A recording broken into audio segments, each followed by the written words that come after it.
Okay.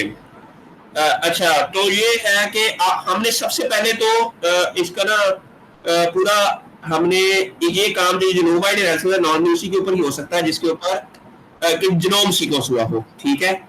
ये हमने वहां से इसका सीक्वेंस जो जीनोम सीक्वेंस है वो रिट्रीव कर लेना है फ्रॉम कैप्सिकम जीनोम डेटाबेस, ठीक हो गया, फ्रॉम द ठीक है। Plant plant ensemble ensemble. Website है वहां से, ठीक है। ठीक है। ठीक है। अच्छा, अब हमें पता होना चाहिए कि ईटीआई पाथवे क्या होता है। ईटीआई पाथवे के अंदर कौन कौन से जीन्स इन्वॉल्व हैं, कौन कौन से डिफेंस जीन्स हैं that is involve. ETI pathway क्या होता है, इफेक्टिव ट्रिगर इम्यूनिटी, ये आपको पता होना चाहिए। जी सर, ये मुझे सारी कहानी पता है। ये इसके अंदर जीन्स कौन से होते हैं, टोटल 6 जो जीन फैमिलीज हैं वो होती हैं, लेकिन हमने काम करना है एनपीआर पे। तो एनपीआर, ठीक है, एनपीआर की भी सारी कहानी मैं सुना दूंगी, वो भी मुझे आती है।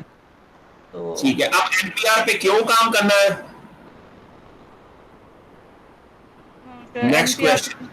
हाँ जी, एनपीआर पे सर ये होगा कि ये जो जीन है ये कंट्रोल करता है इन्फेक्शन को। और हाँ अच्छा, जी, हाँ। तो इसकी हमने एक तो जीनोम वाइड एनालिसिस करना है, ठीक है। इसके कितने जीन्स हैं इसके अंदर, कैप्सिकम के जीनोम के अंदर, ठीक है। कितने एनपीआर जीन्स हैं? हाँ, कितने एनपीआर जीन्स हैं, ठीक और है। उनमें से कौन कौन से जीन्स हैं जो बिगोमोवायसिस की को कंट्रोल करने के लिए यूज होते हैं, जी, मेन तो ठीक हमारा है। काम ही यही है ना कि हमने ये आइडेंटिफाई करना है कि कौन से जीन बिगोमो को कंट्रोल करने के लिए होते हैं। Exactly, this is our main objective. जी, तो कौन हमारा से ये मेन जीन, पर्पस है। ठीक है, कौन सी रेजिस्टेंट जीन्स है जो कैप्सिकम एनम जीनोम के अंदर है, और जी। उसको हमने यूज करना है टू कंट्रोल बिगोमोवायरस इन्फेक्शन, ठीक है। तो उसके लिए आपको पहले तो आरएनएआई का पता है कि क्या होती है आरएनएआई। सर आरएनएआई का पता है, लेकिन आप ना उसका एक हल्का सा दोबारा मुझे इंट्रो बता दें ताकि थोड़ा फ्रेश हो जाए कुछ। अच्छा, आरएनएआई ये होता है कि जीन साइलेंसिंग कहते हैं इसको, ठीक है। जी। तो जी। RNAi has been used in many crops to control begomoviruses, जी। ठीक है। अब आरएनएआई के अंदर आपको पता है कि हम ना अभी एक ना शुरू में एक डबल स्टैंडर्ड आरएनए बनता है, जी। ठीक है। वो जी। आरएनए क्या करता है कि वो डबल स्टैंडर्ड आरएनए को एक डाइसर नाम का एक एंजाइम है जो कि उसको छोटे छोटे एसआई आरएनए में कन्वर्ट कर देता है, छोटे छोटे टुकड़ों में कन्वर्ट कर देता है। जी। और वो एसआई आरएनए भी डबल स्टैंडर्ड होते हैं, पहले भी डबल स्टैंडर्ड होता है। बाद अच्छा, में वो छोटे छोटे हो जाते हैं, लेकिन होते डबल ही हैं। तो अच्छा, अब ये जो आरएनए का जो डबल स्टैंडर्ड आरएनए ये कैसे बनता है, क्यों बनता है।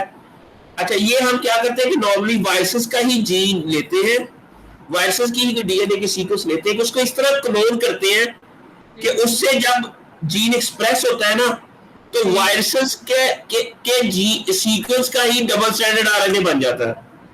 अच्छा, ठीक है। वायरस से ही सीक्वेंस का जो है वो डबल डबल स्टैंडर्ड आरएनए बन जाता है आरएनए जो, बन जाता ठीक है। वो डबल स्टैंडर्ड आरएनए जो होता है वो डाइसर उसको एक्ट करता है, वो छोटे छोटे टुकड़ों में कन्वर्ट कर देता है उसको, ठीक है। है। ठीक है। ठीक है। अच्छा, और उसके बाद क्या होता है कि वो जो अच्छा, इसे हम ट्रांसजेनिक अप्रोच के थ्रू हम जो जो हमारी डिपार्टमेंट के अंदर जो कॉटन को कंट्रोल करने के लिए वायरसेस पे काम हो रहा है वही इसी के थ्रू ही हो रहा है, आरएनएआई के आरएनएआई थ्रू। के थ्रू ही हुआ है, ठीक है। ठीक है। हमने जो कॉटन लीफ कल वायरस है उसके जो प्रमोटर रीजन है और कुछ ट्रैप और जो रेप जीन्स है उसका आपको पोर्शन दिया हुआ है, उसको इस जी। तरह क्लोन किया है कि उससे डबल स्टैंडर्ड आरएनए बनता है। जी।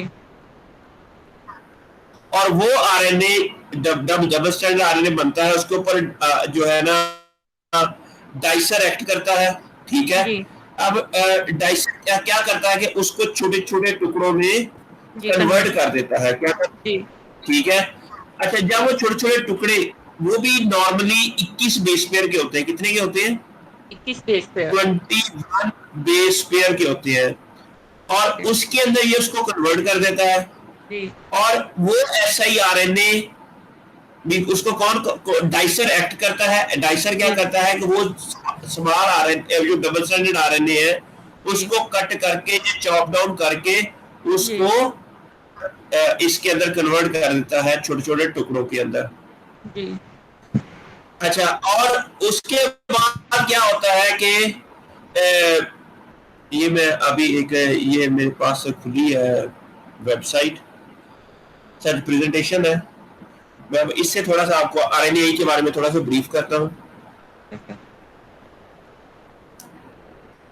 तो अच्छा, वो ऐसे ही RNA then these are captured by RISC complex, एक RISC RNA induced silencing complex होता है, ठीक है। अच्छा ये देखिए, यहाँ समझ आ रही है आपको? जी अच्छा सर इसको,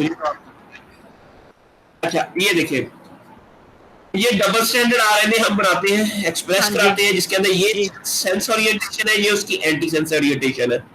ठीक ये है दोनों ओरिएंटेशन आपस में मिल गए, इसके दरमियान में एक ये फंस गया, सेंस में हम क्लोन किया जी वायरस को, फिर एक इंट्रॉन क्लोन किया, फिर एंटी सेंस में अपोजिट डायरेक्शन में क्लोन किया।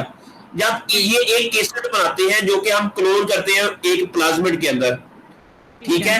जब ये प्लाज्मिड एक्सप्रेस होता है तो पहले एंटी सेंस, फिर इंट्रॉन, फिर सेंस। ये सेंस ठीक और है एंटी सेंस बिल्कुल एक दूसरे के अपोजिट होते हैं, जी ये डबल स्टैंडर्ड बन जाते हैं। हाँ जी फिर ये इंट्रॉन इसका रिमूव हो जाता है, क्योंकि आरएनए स्प्लाइसिंग का जो मैकेनिज्म है प्लांट के अंदर के तमाम इंट्रॉन रिमूव हो जाते हैं। ठीक है सर ये पता होगा शायद आपको, आरएनए स्प्लाइसिंग का एक मैकेनिज्म होता है प्लांट के अंदर, जिसके थ्रू जी सारे के सारे इंट्रॉन जो होते हैं वो रिमूव हो जाते हैं। अच्छा, अब ये वाला जो पार्ट है डबल स्टैंडर्ड आरएनए, इसको जी ये साइटोप्लाज्म में जाता है, तो साइटोप्लाज्म में जाके डाइसर नाम का एक जो है ना, वो क्या करता है कि इसको छोटे छोटे टुकड़ों में कन्वर्ट कर देता है। ये देखो 21 to 23 बेस पेयर के छोटे छोटे टुकड़ों में इसको वो जी कन्वर्ट कर देता है। स्टिल ठीक इट है इज 21 बेस पेयर, लेकिन डबल स्टैंडर्ड फॉर्म में होता है। ठीक है ये जो है फिर एक साइलेंसिंग कॉम्प्लेक्स, इसे रिस्क कहते हैं, आरएनए इंड्यूस साइलेंसिंग कॉम्प्लेक्स, उसके अंदर ये चला जाते हैं। ये क्या करते हैं कि इसका एक स्टैंड रिमूव कर देते हैं, जी क्योंकि ये डबल स्टैंडर्ड होता है, इसका एक स्टैंड रिमूव हो जाता है, ठीक है। और इसके ठीक है अंदर सर होती है एक प्रोटीन, इसे कहते हैं आर्गोनॉट। इसे क्या कहते हैं? आर्गोनॉट। सर होती क्या है ये एक प्रोटीन होती है जो इसी अच्छा रिस्क, प्रोटीन होती है इसके अंदर होती है, रिस्क कॉम्प्लेक्स के अंदर। ठीक है अच्छा, वो और ये स्मॉल आरएनए, ये क्या जी करता है कि 21 बेस पेयर का इसको कोई भी एग्जैक्ट मैच मैसेंजर जी आरएनए मिल रहा है ना, जी ये उसके साथ बाइंड कर जाता है। ये मैसेंजर सर आरएनए जी जी जब वायरस अटैक करता है ना पौधों के ऊपर, तो जी सबसे पहले क्या क्या बनाता है कि वो अपना मैसेंजर आरएनए बनाता है, जी ठीक है। और वो मैसेंजर आरएनए प्रोटीन में कन्वर्ट होकर वो प्रोटीन एक्चुअली डिजीज का करती है। हाँ जी अच्छा, हमने क्योंकि ऑलरेडी ऐसा ही आरएनए बनाए हुए हैं, तो उसके अगेंस्ट इस प्रोसेस के जी थ्रू जब भी जी वायरल का मैसेंजर आरएनए आता है तो ये रिस्क कॉम्प्लेक्स जो है ये जी उसके साथ बाइंड कर जाता है। जी ठीक जब है उसके साथ बाइंड करता है तो उसको छोटे छोटे टुकड़ों में कन्वर्ट कर देता है, जी जिसकी वजह से मैसेंजर आरएनए जो है वो डिग्रेड हो जाता है। सर मैसेंजर आरएनए ठीक है, वो डिग्रेड हो जाएगा, प्रोटीन नहीं बनेगी तो डिसीज नहीं आएगी, ऐसे डिजीज ही है नहीं आएगी। हाँ, ठीक है ये डिजीज नहीं आएगी। ये एक नेचुरल इम्यून सिस्टम है प्लांट के अंदर। ये एक्चुअली जी नेचुरली भी डबल स्टैंडर्ड आरएनए बनते रहते हैं वायरस के अगेंस्ट। वायरस के अंदर एक इम्यून सिस्टम है और हम इसको आर्टिफिशियली भी जनरेट कर सकते हैं। ठीक है सर अच्छा, इसके ऊपर लोग काम कर रहे हैं, लेकिन इसके ऊपर भी अभी इवन वायरसेस को कंट्रोल करने के लिए भी, लेकिन ये भी सारी वो स्ट्रेटेजी है जिसके थ्रू हम नॉर्मली वायरस के या तो अच्छा मैसेंजर आरएनए को वो डिग्रेड कर देते हैं, या कुछ एसआईआरएनए ऐसे भी होते हैं जो कि इसी के डीएनए न्यूक्लियस में जाके इसके डीएनए को साथ बाइंड करके ना, जी ये जो एसआईआरएनए वो जी डीएनए के साथ बाइंड करके जी उसको मिथाइलेट कर देते हैं। वायरस का जो डीएनए है ना, हाँ जी उसको मिथाइलेट कर देते हैं, मिथाइलेशन कहते हैं उसे। और जिसकी वजह से जो वायरस का जो डीएनए है ना, वो उससे मैसेंजर आरएनए बनता ही नहीं है, सही और इसे मिथाइलेशन कहते हैं। इसे क्या कहते हैं? डीएनए मिथाइलेट मिथाइलेशन थ्रू एसआईआरएनए, ठीक है। और इसको ट्रांसक्रिप्शनल जीन साइलेंसिंग भी कहते हैं। ठीक है, इसके अंदर हम क्या करते हैं कि वायरस से या ना ही मैसेंजर आरएनए बनता है, ना अगर मैसेंजर आरएनए बन भी जाए तो उसकी मैसेंजर आरएनए को भी डिग्रेड कर देते हैं। दिस इज द प्रोसेस ठीक है। Through which this process takes place in plants, in animal, in fungi to control the foreign particles. ठीक है। अच्छा, तो आपने कहना कि आरएनए और अच्छा, इसके अंदर क्योंकि हम लेते हैं नॉर्मली वायरस का पार्ट ही लेते हैं, जी। ठीक है, इसलिए इसको जी। कहते हैं पैथोजन ड्राइव रेजिस्टेंस। ठीक है। पैथोजन ड्राइव रेजिस्टेंस पीडीआर इसको इसलिए कहा जाता है क्योंकि हम पैथोजन के ही पार्ट लेते हैं, हाँ जी, उसी उसको को ही क्लोन करते हैं और फिर वही जो है रेजिस्टेंस निकाल। काज करता है, ठीक जी है, ठीक। तो इसको कहते हैं पैथोजन ड्राइव रेजिस्ट। रेजिस्टेंस, ठीक है, पीडीआर कहते हैं, ठीक है, आरएनएआई को। अच्छा, लेकिन वायरसेस बड़े चालाक हैं। जी वायरसेस क्या करते हैं कि उन्होंने अगर फर्ज किया जी एसआईआरएनए बनने से पहले जी ये मैसेंजर आरएनए उसका उधर चला जाए, उससे प्रोटीन बन जाए वायरस की, जी। वो क्या करते हैं कि उसके अंदर ना कुछ ऐसे एंजाइम होते हैं जो इस एसआईआरएनए पाथवे को काम नहीं करने देते, अच्छा। उसे सुप्रेसर ऑफ आरएनएआई कहते हैं। उसे क्या कहते हैं? Suppressor suppress. Suppressor of RNA silencing pathway, ठीक ठीक है। है। जिस तरह वायरस जो बिगोम्बो वायरस है ना, उसके अंदर AC2 और AB2 ये एक ऐसी प्रोटीन है जो कि अप्रूव हुई है कि these are the suppressor of RNA silencing. ठीक है सर। अच्छा, अगर वायरस की मैसेंजर आरएनए अगर यहां से बच के निकल जाए जी तो फिर ये इसके सुप्रेसर ऑफ आरएनए साइलेंसिंग बन जाते हैं, AC2 की प्रोटीन बन जाती है, और वो जी प्रोटीन फर्ज किया डाइसर को जाके पकड़ लेगी, काम नहीं जी करने देगी, जी। जिसकी वजह से क्या होता है, ये सारे का सारा सिस्टम जो है ना, ये मफलूज हो जाता है हाँ जी। और वायरस अपनी मर्जी की, तो इसलिए ये कोई इतना सिस्टम कामयाब अभी तक नहीं हुआ जो पैथोजन नहीं हुआ। ड्राइव रेजिस्टेंस का। ठीक है। तो हाँ, आपने कहना है कि हमने वायरस के अंदर प्लांट के नेचुरल इम्यून सिस्टम को आपने एक्सप्लोर करना है, हाँ जी। फिर हमने उसको यूज करना है टू कंट्रोल ये वायरसेस, जी ठीक है। जैसे डबल स्ट्रैंड आरएनए इसको डाइसर ने छोटे छोटे टुकड़ों में कन्वर्ट कर दिया, फिर वो जी। रिस्क कॉम्प्लेक्स के ऊपर आ गया, हाँ रिस्क जी। कॉम्प्लेक्स ने क्या किया कि उसका एक स्ट्रैंड रिमूव कर दिया हाँ डबल जी। स्ट्रैंडेड आरएनए का, जी फिर ये बिल्कुल बाइंड किया और एमआरएनए को डिग्रेड कर दिया, जी। ये सारा प्रोसेस है। अच्छा, अब मैं आपको एक पूरा इसका बताता हूँ कि हमने टोटल क्या जी काम करना है, जो जीनोम वाइड एनालिसिस वाला हाँ है, जी सर, ये ठीक यही है। यही यही बताएं मुझे। अच्छा, अब इसके अंदर ये मैंने ना एक छोटा सा बनाया हुआ है, ये देखिए, ये है, हमने सबसे पहले हम डाउनलोड करनी है सीक्वेंसेस, ठीक है सर। फिर हमने इसका एक टेबल बनाना है जिसके अंदर प्रोटोप्राम टूल को यूज करते हुए जो आपने बनाया हाँ था, जी हाँ इंट्रॉन, जी उसके हाँ जी हाँ जी क्रोमोसोम लोकेशन, ठीक हो गया। हाँ जी फिर हाँ आपने जी इसकी डोमेन एनालिसिस की, वो कर लिया आपने, हाँ जी, वो भी कर लिए हैं। फिर मोटिफ एनालिसिस किया। हाँ जी, वो भी हो गई सर। अच्छा, उसके बाद अब आपने इसके बाद कुछ ये इंट्रॉन एक्सॉन डिस्प्ले ये नहीं किया अभी तक ना। हाँ जी सर, ये नहीं किया हमने। अच्छा, नेक्स्ट ये है कि हमने इसकी ना देखना है कि इसके अंदर कितने इंट्रॉन है, कितने एक्सॉन्स हैं, तो हाँ इसकी जी। एक खूबसूरत सी तस्वीर बनानी है। वो ठीक एक है। सॉफ्टवेयर है, वो मैं आपको बताऊंगा वो कैसे बनाना है, ठीक है। ठीक फिर है। हमने ये देखना है कि इसका ये जो जीन्स है ये कब, आपको पता है कि अब ज़ाहिर है अगर एक प्लांट के अंदर कोई 6 जीन्स है, 7 जीन्स है, कि जी अब हमने ये नहीं मालूम करना है कि ये 6 जीन कब बने, जी। कब बने। हाँ कब बने, ठीक है। क्या ये जीन कैप्सिकम के अंदर ही बने, जी या यस, क्योंकि पता है कि प्लांट की एवोल्यूशन हो रही है, नेक्स्ट जनरेशन, हाँ नई नई जी। स्पीशीज बन रही है, नई से नई जी स्पीशीज बन रही है, क्या ये जी जो जीन्स हैं, जो रेजिस्टेंट जीन्स इसके अंदर हमें मिले हैं, क्या जी ये सारे चिली के अंदर ही बने हैं, या इससे जी। पिछली कोई स्पीशीज थी, टोमेटो थी, क्योंकि टोमेटो भी सॉलिनेशियस क्रॉप, हाँ जी जी या जी। अदर क्रॉप्स के अंदर से हमें मिले हैं, तो ये हमने मालूम करना है। इसे कहते हैं भी ये जीन्स इवॉल्व कैसे हुआ। अच्छा, जी जीन नया बनने के लिए सबसे पहला काम होता है कि इसकी डुप्लीकेट हो।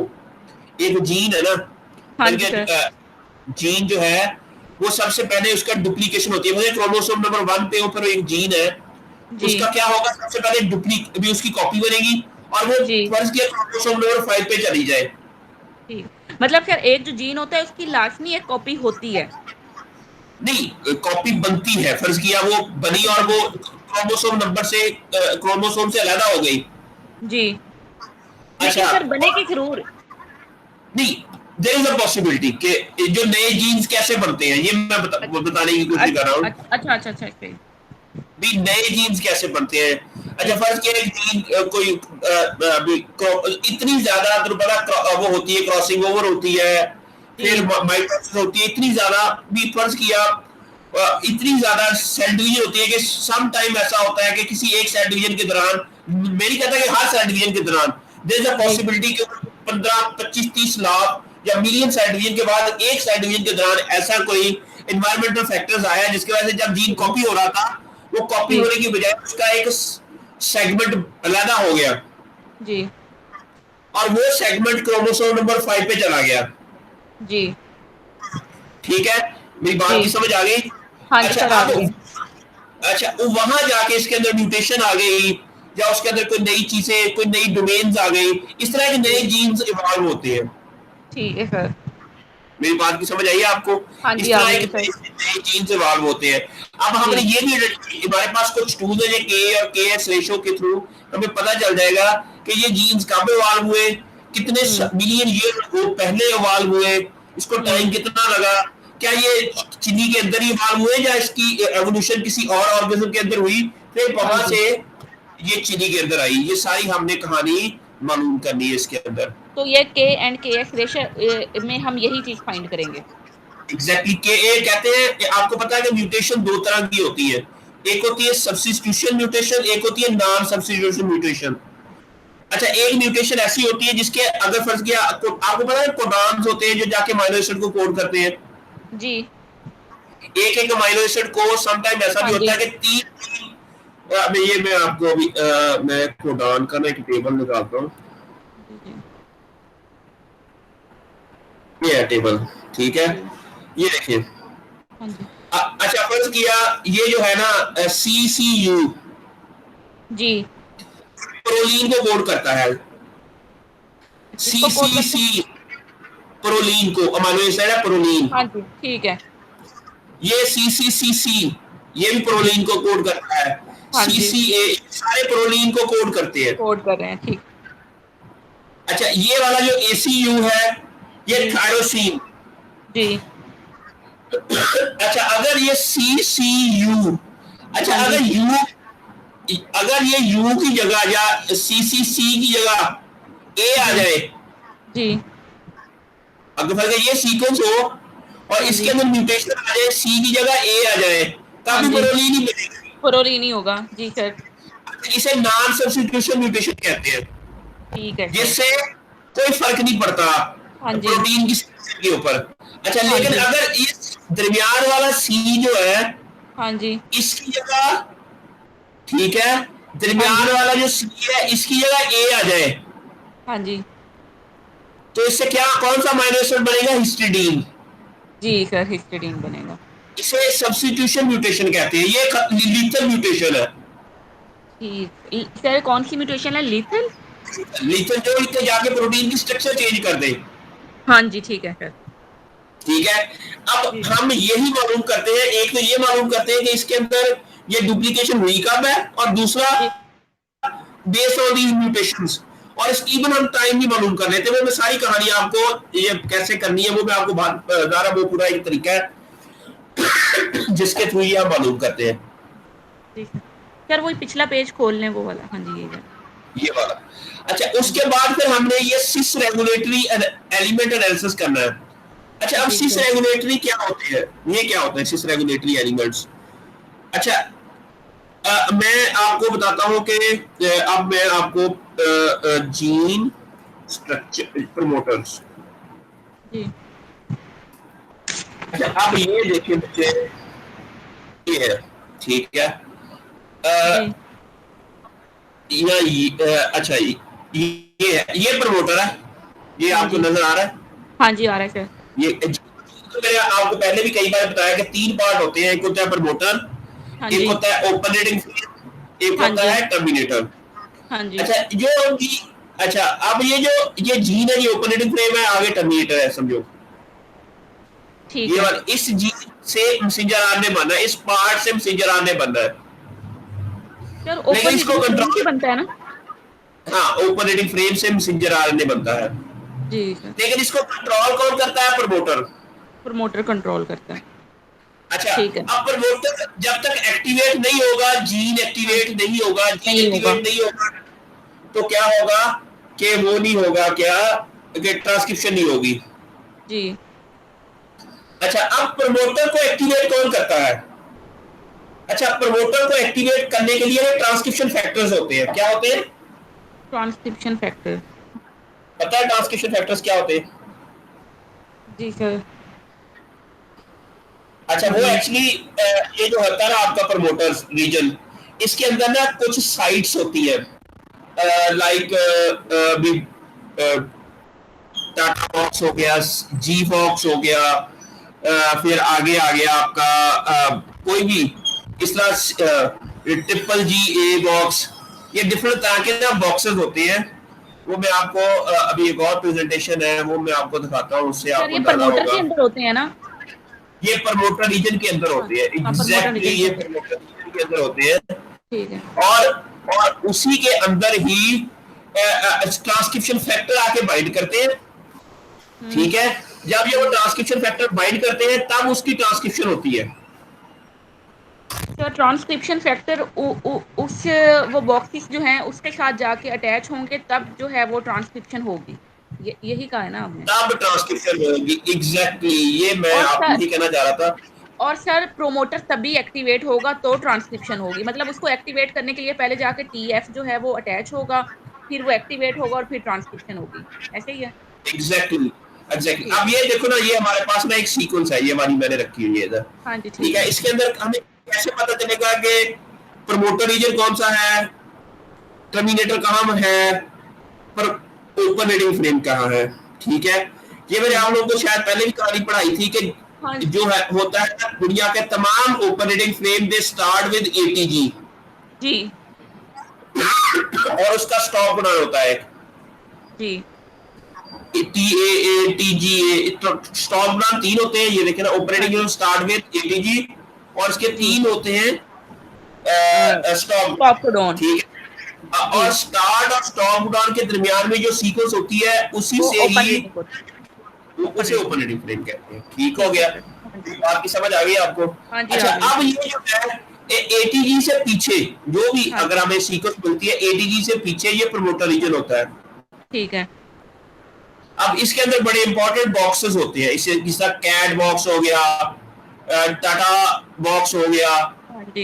ए जी बॉक्स हो गया, डिफरेंट तरह के फिर आगे डिफरेंट तरह के सीक्वेंसेस होते हैं, एलिमेंट्स अरेंजमेंट होती है एक्चुअली न्यूक्लियोटाइड की, जी जिसको हम बॉक्स कहते हैं, या जी। उसको हम ये भी कह सकते हैं, मोटिव भी कह सकते हैं, इसको इसको भी मोटिव कह सकते हैं, ठीक है सर। ठीक है। अब टाटा बॉक्स के ऊपर एक प्रोटीन है जिसे टाटा बाइंडिंग, जिसके अंदर डोमेन होती है, जिसके अंदर क्या होती है, हम्म। ट्रांसक्रिप्शन फैक्टर है, जिसके अंदर टाटा बाइंडिंग डोमेन होती है, हम्म। फिर एक कैट बाइंडिंग डोमेन होती है, जी बाइंडिंग सर डोमेन वो होती है। डिफरेंट। सर इस तरह ये जो है वो ट्रांसक्रिप्शन फैक्टर डिफरेंट डिफरेंट होंगे ना? किसी के ऊपर टाटा बॉक्स की होगी ये वो देखो, हो। ये सारे के सारे ट्रांसक्रिप्शन फैक्टर्स हैं, ये जी डिफरेंट ट्रांसक्रिप्शन फैक्टर जो है इस प्रमोटर रीजन के ऊपर अटैच हुए हुए हैं। मेरी बात की समझ आ गई हाँ। आपको? हाँ जी आ गई है सर। ठीक है। अच्छा, अच्छा, जब तक ये ट्रांसक्रिप्शन फैक्टर इसके साथ बाइंड नहीं करेंगे, नहीं होंगे। आरएनए पॉलीमरेज इसके साथ बाइंड नहीं करेगा। मेरी बात की समझ आई है आपको? जब हाँ। तक ये जो ट्रांसक्रिप्शन, ये देखो, ये ट्रांसक्रिप्शन फैक्टर है, ये हाँ जी। टाटा बॉक्स हो गया, जी। ये डिफरेंट बॉक्सेस है जिसके, फिर हाँ ये आरएनए पॉलीमरेज इनके ऊपर आगे बैठता है। जी ठीक है। अब आरएनए पॉलीमरेज इसने ट्रांसक्रिप्शन करवानी है, लेकिन आरएनए पॉलीमरेज को काम करने के लिए दे नीड सम क्यूशंस, टर्म। क्यूशंस, क्यूशंस नहीं कहते किसको, जी जी। बल्कि आप सरहाना, सरहाना जिसे कहते हैं, हाँ जी हाँ जी हाँ जी। समझ आ गई? हाँ ज़ाहिर जी अगर सर। आप चेयर है, चेयर के ऊपर अगर सोफा नहीं पड़ा होगा तो आप अच्छे तरीके हाँ से नहीं बैठ सकेंगे, हाँ जी। अच्छा, ये जो ट्रांसक्रिप्शन फैक्टर है, दे एक्ट एज सोफा। जी। ठीक है, ये अगर चेयर विदाउट सोफा हो तो क्या होगा कि बात की समझ आ रही है कि अगर सर चेयर जो सर है ये ना, आ गई है मुझे। सर मैं रिपीट करती हूँ कि ये जो ट्रांसक्रिप्शन फैक्टर हैं, जब ये अटैच होंगे प्रमोटर के बॉक्सेस के साथ, तभी आरएनए पॉलीमरेज जो है वो ऐसा मतलब वो जाके वहाँ अटैच होगा और ट्रांसक्रिप्शन स्टार्ट होगी। ऐसे ही है? एग्जैक्टली ये सारी कहानी है। हाँ जी। अच्छा, जब तक, अच्छा अब ये ट्रांसक्रिप्शन फैक्टर जो है ये भी प्रोटीन होती है। ठीक है। ये साइटोप्लाज्म में बनती है, कहाँ बनती है? Cytoplasm. It mean transcription factors protein बनते हैं, जो इनके भी जीन्स होंगे। जी। ठीक है, इनमें जी। इनको भी कुछ जीन्स हैं जो इसको ट्रांसक्रिप्शन के बाद, ट्रांसलेशन के बाद जब प्रोटीन बनना, प्रोटीन का मतलब दे हैव जीन्स। जी। ठीक है, ये भी जीन्स ही होते हैं। अच्छा, अब हाँ जी। टोमेटो के अंदर, टोमेटो जो आपका है ना, टोमेटो का जो जीनोम का अगर हम देखें तो पता चलता है टोमेटो जीनोम के अंदर 998 ट्रांसक्रिप्शन फैक्टर्स हैं। ठीक। सर और ये ट्रांसक्रिप्शन फैक्टर्स कैसे फाइंड करते हैं? क्या कहते हैं? सर ये ट्रांसक्रिप्शन फैक्टर जो हैं ये किस तरह से हम फाइंड करते हैं? जिस तरह जो ये टोमेटो के अंदर 998 हैं, तो हमें कैसे पता चला है कि ये 998 हैं? ओके, नॉर्मली जितने भी ट्रांसक्रिप्शन फैक्टर्स होते हैं ना, उनके अंदर एक डोमेन लाजमी होती है, क्योंकि जी। ट्रांसक्रिप्शन फैक्टर्स ने काम कहाँ करना होता है जाके? सर ये प्रमोटर के साथ प्रोमोटर कहाँ होता है? जीन के अंदर, जीन का पार्ट है सर। जीन कहाँ होते हैं? क्रोमोसोम्स के ऊपर। जी। क्रोमोसोम कहाँ होते हैं? तो ये उसके अंदर होते हैं डीएनए पे। न्यूक्लियस के अंदर होते हैं। कोई न्यूक्लियस के अंदर सर। इट मीन जितने भी ट्रांसक्रिप्शन फैक्टर्स हैं उनके अंदर एक डोमेन लाजमी होगी हाँ जी। कि वो, जिसकी वजह से उसको हम कहेंगे न्यूक्लियर शटल प्रोटीन, या न्यूक्लियर जी। कोई ऐसी डोमेन है जिसको कह सकते हैं कि उसको क्या कहेंगे, NLS, nuclear localization signal. Life. भी जाहिर है, आप जो भी प्रोटीन बनती है हाँ जी। साइटोप्लाज्म के अंदर, उसको जी। कैसे पता चलता है कि उसने माइटोकॉन्ड्रिया में जाना है, या उसने गोल्गी बॉडीज में जाना है, या उसने हम्म। सेल मेम्ब्रेन का पार्ट बनना है? उनके साथ हम्म। सिग्नल लगे होते हैं। हाँ जी।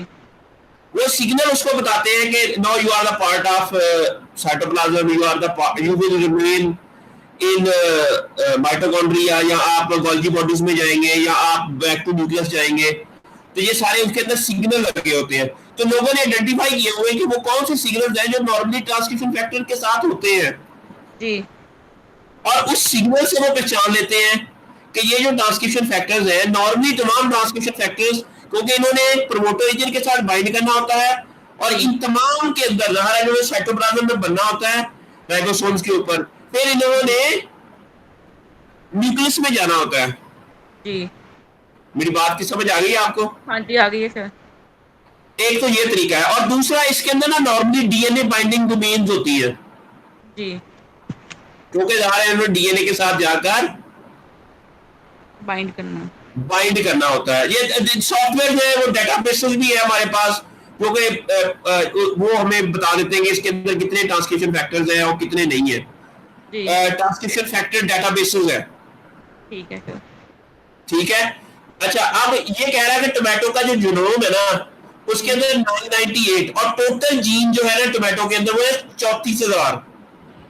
ठीक सर। और 34,000 जो है वो टोटल है। जीन्स है टोटल, उन जी। जीन्स में से सिर्फ 998 जीन जो है वो ट्रांसक्रिप्शन फैक्टर्स को एनकोड करते हैं। जी। अच्छा, अब ये तो कहानी समझ आ गई आपको, ट्रांसक्रिप्शन फैक्टर्स होते क्या होते हैं। हाँ जी सर, अच्छा, आ गई। अब दूसरा ये है, ये जो जिसके साथ ये बाइंड करते हैं हाँ जी। उसे हम कहते हैं रिस्पॉन्स एलिमेंट्स। सर उन बॉक्सेस को रिस्पॉन्स एलिमेंट्स कहते हैं? एग्जैक्टली, उन बॉक्सेस को, या उसको सिस रेगुलेटरी एलिमेंट्स भी कहते हैं। Okay sir. ठीक है। ठीक है, सिस रेगुलेटरी एलिमेंट्स।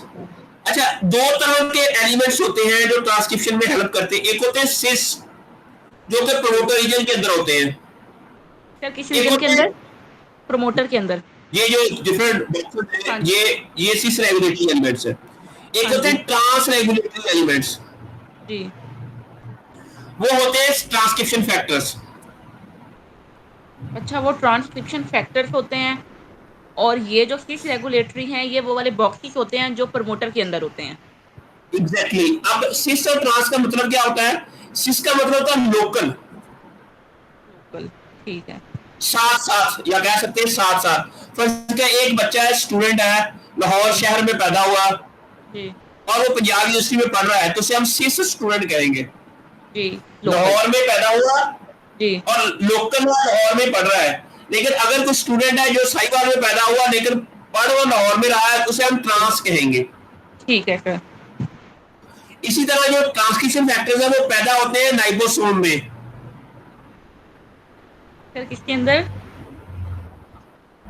जरा साइटोप्लाज्म में बनते हैं ना, हाँ प्रोटीन्स जी, हाँ कहाँ जी, बनती है? साइटोप्लाज्म में। साइटोप्लाज्म में। और वो बहुत जाके न्यूक्लियस के अंदर जाके अपना काम करती है, जी, इसलिए इसको हम कहेंगे ट्रांस रेगुलेटरी एलिमेंट्स। ठीक है। अच्छा, तो अब ये आप ये trans regulatory elements transcription factors हैं, ऐसे ही है ना? Exactly exactly. अब आपको ना बड़ा अच्छे तरीके से समझ आएगी कि ट्रांसक्रिप्शन फैक्टर्स होते क्या है। Transcription factors are important regulators जी, टू रेगुलेट जीन एक्सप्रेशन। जी, Transcription factors are important regulators जी, that regulate gene expression by binding to the plant specific किसी, cis-regulatory elements ji, in the promoter region, ji, thereby activating or repressing the transcription rate of their target gene। मेरी बात की जी, समझ आई कि हाँ क्या जी, आ होते हैं गई। Transcription factor? अच्छा, अब अगर हम इन बॉक्सेस का पता चल जाए कि जी, हमारा जो जो NPR1 जीन है, उनके ये जो उनके प्रोमोटर रीजन के अंदर कौन कौन से बॉक्सेस हैं, जी, तो हम ये मालूम कर सकते हैं कि ये NPR1 जीन कब एक्टिवेट होगा। ठीक है। कि अगर हमें पता चल जाए एनपीआर के प्रमोटर के अंदर कौन-कौन से बॉक्सेस हैं हमारे पास। Exactly exactly. इसको मतलब हम कहते हैं सिस रेगुलेटरी हाँ जी, एलिमेंट कि मतलब एनालिसिस। कौन-कौन से सिस रेगुलेटरी एलिमेंट्स हैं, वो वाला। Exactly exactly. तो ये जब हम इसका मालूम कर लेंगे तो हमें पता चल जाएगा कि ये जीन किस पैथोजन के अगेंस्ट एक्टिवेट होगा, किसी स्ट्रेस के अगेंस्ट एक्टिव होगा, हीट के दौरान एक्टिवेट होगा, हुँ, कोल्ड के दौरान एक्टिवेट होगा, क्योंकि हर एलिमेंट से रिलेटेड एलिमेंट्स बॉक्सेस है। फर्स्ट जो हीट शॉक ट्रांसक्रिप्शन फैक्टर है एक, जी, वो उस वक्त एक्टिवेट होता है जब हीट आती है, लेकिन वो जी, उन जीन्स को एक्टिवेट करती है जो जिसके सिस रेगुलेटरी एलिमेंट जिन जीन्स के अंदर उससे रिलेटेड हो। हुँ, जी, मेरी बात की समझ आ गई आपको? जी सर आ गई है। अच्छा, अब ये जो अब मैं दोबारा उसी के ऊपर जाता हूँ, ये वाला, इसके अंदर हम ये देखो ना, हमने सिस रेगुलेटरी एनालिसिस करना है। वो एक जी, डेटाबेस है जिसे कहते हैं प्लांट केयर डेटाबेस। सर ये एक मतलब हम वेबसाइट किस है, तरह वहां पर हम करेंगे जब हमारे एनपीआर जो जीन्स हैं, जब हम उसको कर लेंगे, चिली के एनपीआर जीन्स को फाइनल कर लेंगे, फिर हम देखेंगे कि एनपीआर के हमारे एनपीआर जो हैं उसके प्रमोटर के अंदर कौन-कौन से बॉक्सेस या सिस रेगुलेटरी एलिमेंट्स हैं, ठीक है? तो इस एग्जैक्टली सारे प्रोसेस को फिर हम सिस रेगुलेटरी एनालिसिस कहेंगे, ठीक है? उसको सिस रेगुलेटरी एनालिसिस कहेंगे। ठीक है। ठीक हो गया, यहां तक समझ आई आपको? हाँ जी सर, आ गई है। अच्छा, एक तो ये काम हो गया हमारा। ये हाँ जी। इससे भी हमें काफी हद तक हमारे जीन्स की कैरेक्टराइजेशन हो जाएगी कि हमारा हाँ जीन जी।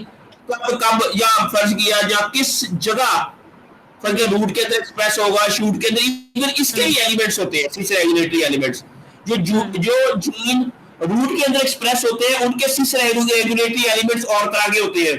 जी, जो शूट के अंदर होते हैं वो और तरह के होते हैं, जो लीफ के अंदर होते हैं वो और तरह के होते हैं, जो जी, राइटिंग के दौरान प्रोड्यूस होते हैं उनके सिस रेगुलेटरी एलिमेंट्स और तरह के होते हैं। हुँ। ये मेरी बात की समझ आ गई? फर्ज सर किया ये हमें हाँ जी, हाँ पता जी, हाँ जी। चलता है कि ये जब ये एक NPR3 है, हाँ उसके जी, अंदर सिस रेगुलेटरी एलिमेंट्स ऐसे हैं जो कि राइपनिंग के दौरान जी, एक्सप्रेस होने वाला NPR1 जीन है। जी, इतनी ये जीन सिर्फ फ्रूट की राइपनिंग के दौरान पैथोजन के अगेंस्ट काम करता है। हाँ जी, during the development of the leaf, shoot और रूट वो नहीं एक्सप्रेस होता। सिर्फ राइपनिंग के दौरान। राइपनिंग के दौरान पैथोजन को कंट्रोल करने के लिए एक्टिवेट होता है। जी, जी।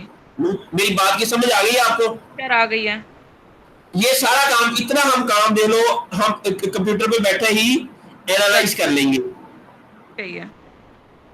अच्छा, फिर तो फॉर ट्री बनाना है, वो तो आपने पता ही है कैसे बनाना है। हाँ जी, ठीक है, फिर वो तो मुझे पता है। उसके बाद है अब नेक्स्ट क्वेश्चन, यहाँ नेक्स्ट हमारा क्वेश्चन ये है कि अब हमें ये देखना है कि एक्चुअली जीन एक्सप्रेस कहाँ होता है और कब होता है।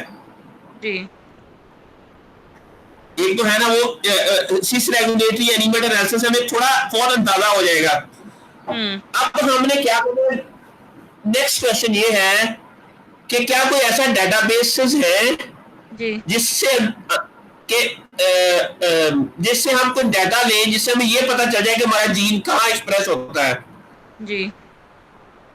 अच्छा, उसके लिए ये ईएसटी या जी expression analysis using RNA sequencing, NCBI GOJ एक वेबसाइट है, वहां से हम डाटा लेते हैं। अब वो कैसे लेते हैं, वहां पर डाटा कौन सबमिट करवाता है? नेक्स्ट क्वेश्चन ये है कि हुँ। यहाँ पर डाटा जीन एक्सप्रेशन वाला, अच्छा फर्ज किया, अब आपने मेरी बात सुननी है।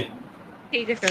फर्ज किया आपने ना एक रिसर्च की, आपने जी, काम किया, आपने ना चिलीज के ऊपर काम किया, उसने जी, आपने ड्राउट भी दिया और जी। नॉर्मल भी रखा। ठीक आपने है। 4 पौधे लिए, हाँ जी। उसमें से 4 को नॉर्मल आपने कंडीशन दी, जी, 4 को आपने हीट स्ट्रेस दिया या ड्राउट स्ट्रेस दिया, जो भी स्ट्रेस दिया जी, आपने।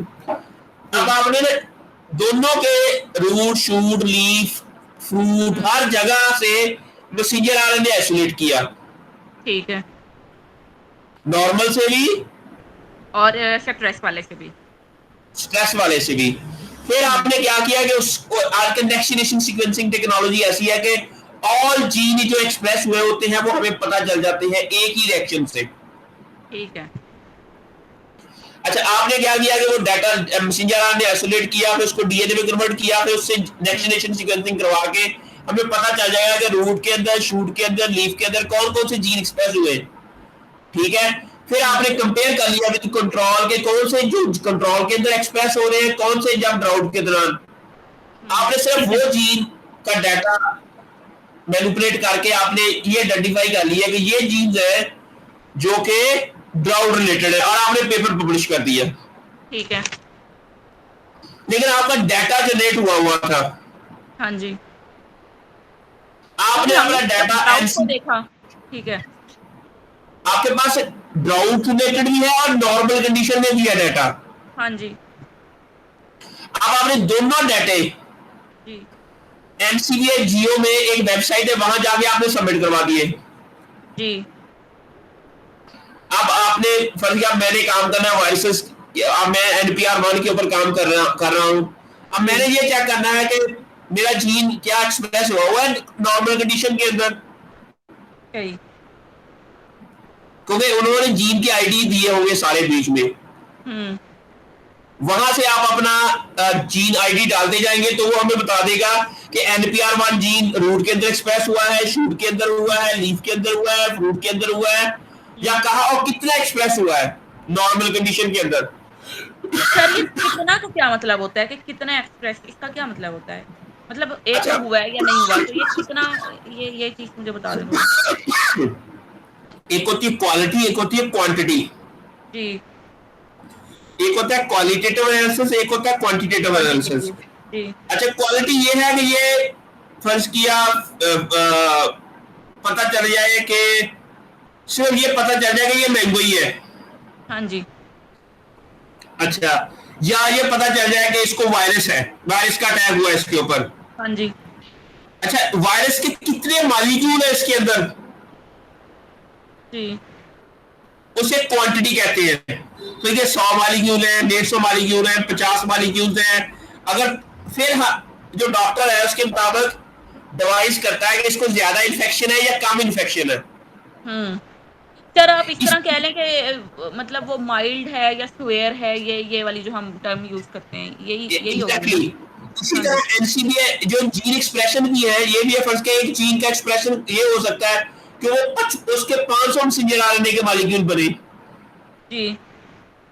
दूसरे के जो कंट्रोल के अंदर अगर 500 बन रहे हैं और स्ट्रेस के दौरान वो 1500 मॉलिक्यूल बन रहे हैं, इट मीन स्ट्रेस के दौरान इसका एक्सप्रेशन वही हो गया।